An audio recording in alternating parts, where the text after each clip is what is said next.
Здравствуйте, дорогие друзья! Я рада вас приветствовать на канале Международного бюро по правам человека в сфере душевного здоровья.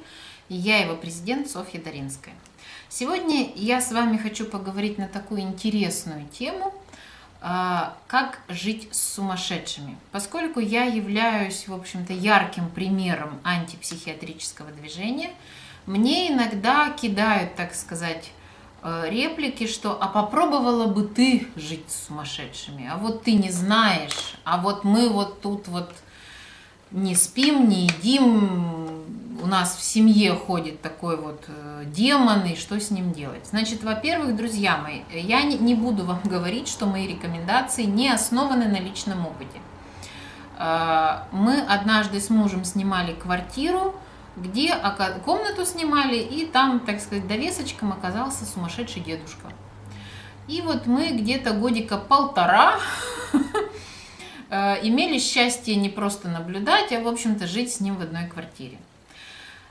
Естественно, никто его в психушку не сдал, ни у кого даже идеи никакой не было, но все прелести жизни с сумасшедшим, с ночными бдениями, с битьем в стены, с криками, с воплями, с совершенно неадекватными поступками, с тем, что человек абсолютно путает, где находится туалет, мне это все известно.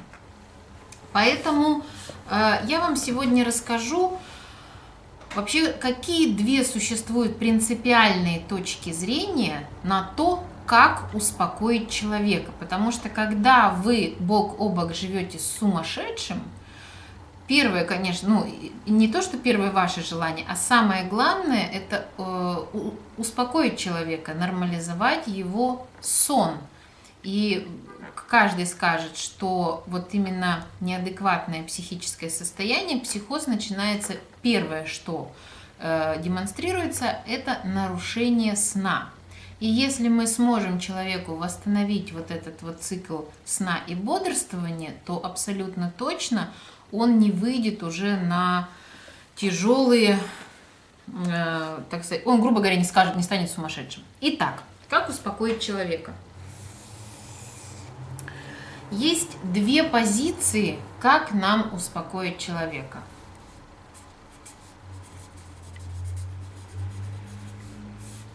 Спокойный человек – это, во-первых, здоровый человек.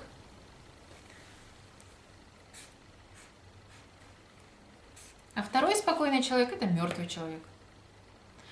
И в движении как к первому, так и второму, как к первому состоянию, так и ко второму состоянию есть градиентная шкала.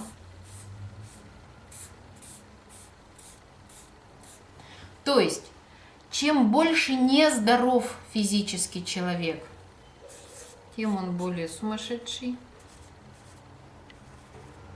Вот так вот я его нарисую. Да? И чем более мертв человек, тем он более спокоен.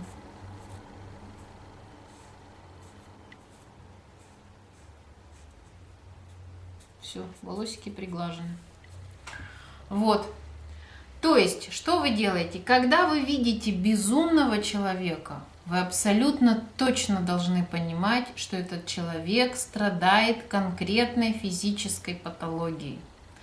В отношении того дедушки, с которым мы жили, я могу сказать, у него не было явной такой физической патологии, то есть он не был болен раком, ничего у него такого не было, но этот дедушка 20, а может быть 30 лет принимал снотворное Донормил.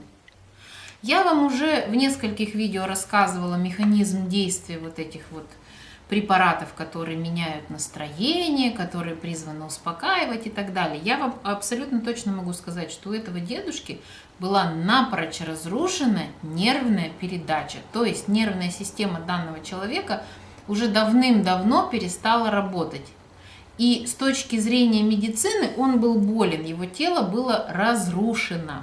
Естественно, приступы психоза, они регулярно повторялись и так далее, и так далее. Так вот, если вы стоите на точке зрения восстановления человека, то, что вы должны сделать все, чтобы его любым способом двигать к состоянию физического здоровья. Это и витамин группы В, В1. Это и магний в водном растворе, это кальций и магний в водном растворе, это и любые минералы, это витамины. Дальше мы поднимаемся, это адекватное обследование всех органов и систем. Эндокринологические проблемы очень часто дают вот тяжелейшие психические отклонения.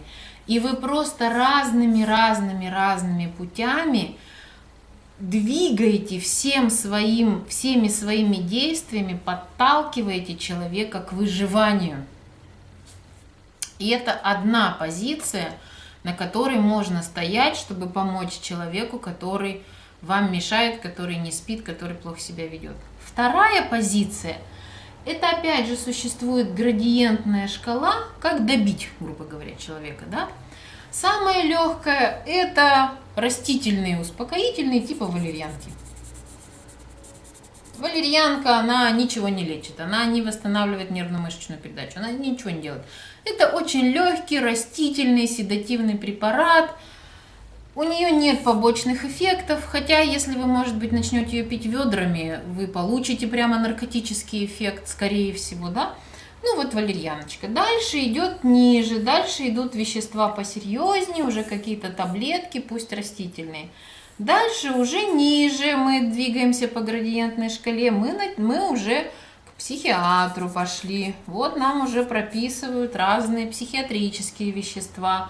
Не помогает, мы его уже в больничку везем, там уже все по полной ему назначают.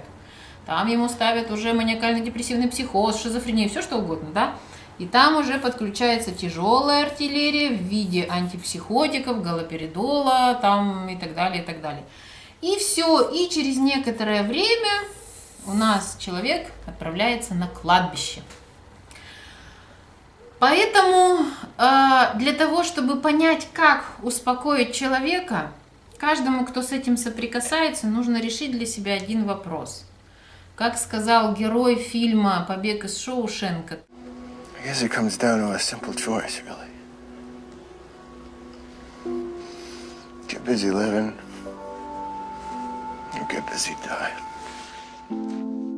чем мы с вами занимаемся? Мы занимаемся либо жизнью, либо смертью. Всего доброго, до свидания.